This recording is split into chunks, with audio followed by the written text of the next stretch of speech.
சாரா என்ற பெண்ணுக்கு வாழ்க்கை எப்போதும் நிதானமாகவே சென்றது. 52 வயதில் 27 வருடங்கள் கழித்து திடீரென கணவன், "நான் வேறு வழியில் போகிறேன்" என்று சொல்லி வீட்டை விட்டு வெளியேறினான். வீடு, பொருள், நம்பிக்கை எல்லாம் ஒரே நொடியில் உடைந்தது. திகைத்துப் போன சாரா கல்லூரி நண்பன் மார்க்கை தொடர்பு கொண்டாள். மார்க்கின் மனைவி சில வருடங்களுக்கு முன் இறந்து போனதால் அவன் தனியாகவே வாழ்ந்து வந்தான். "என் வீடு உன் வீடுதான். எத்தனை நாள் வேண்டுமானாலும் வா" என்று சொன்னான். சாரா 3 மாதங்கள் அங்கேயே தங்கினாள். அந்த வீட்டில் அடிக்கடி வந்து போகும் மார்க்கின் மகன் ஜோர்டன்.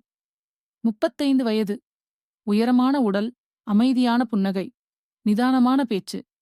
மென்பொருள் நிறுவனத்தில் பொறுப்பான பணி. இளம் வயதிலேயே சொந்தமாக வீடு வாங்கியவன். தந்தையை பார்க்க வரும்போதெல்லாம் சாராவுடன் மரியாதையாகப் பேசுவான். சமையலறையில் ஒன்றாக டீ போடுவார்கள். பழைய திரைப்படங்கள் பற்றி பேசுவார்கள். தோட்டத்தில் நடந்து பேசுவார்கள்.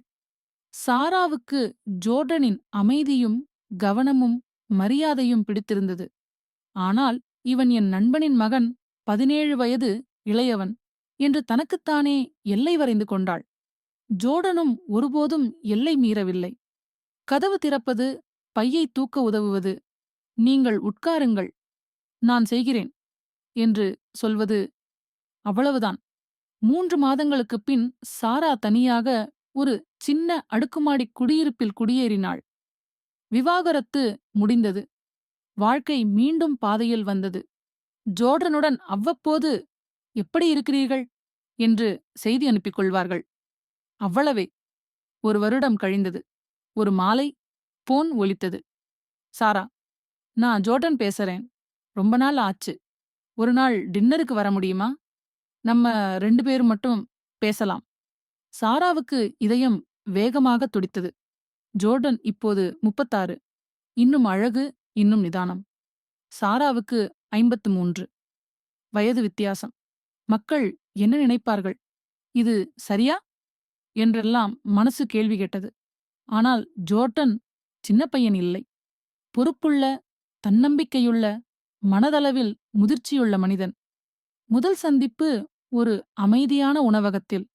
மெழுகுவர்த்தி வெளிச்சம், மென்மையான இசை. ஜோர்டன் மரியாதையாக நாற்காலி இழுத்து உட்கார வைத்தான். இருவரும் பழைய நினைவுகளை பகிர்ந்து சிரித்தார்கள். வாழ்க்கை, கனவுகள், எதிர்காலம் பற்றி பேசினார்கள். எந்த அவசரமும் இல்லை, எந்த அழுத்தமும் இல்லை. பிறகு வாரங்கள் மாதங்களானது. சனிக்கிழமைகளில் ஒன்றாக மலைக்கு நடைப்பயணம் போவார்கள்.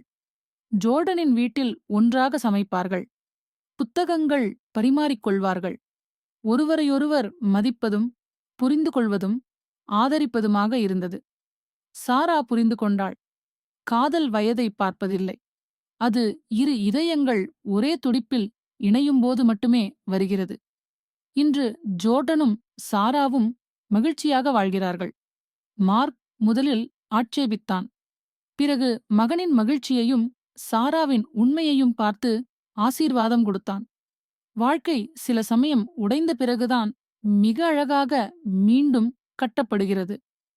விழிப்புணர்வு கேள்வி: வயது வித்தியாசம் அதிகமுள்ள உறவு ஒன்று ஆரோக்கியமாகவும் மகிழ்ச்சிகரமாகவும் இருக்க வேண்டுமானால், இரு நபர்களும் எந்தெந்த விஷயங்களை மனதில் கொண்டு திறந்த மனதுடன் பேசி உறுதிப்படுத்த வேண்டும்?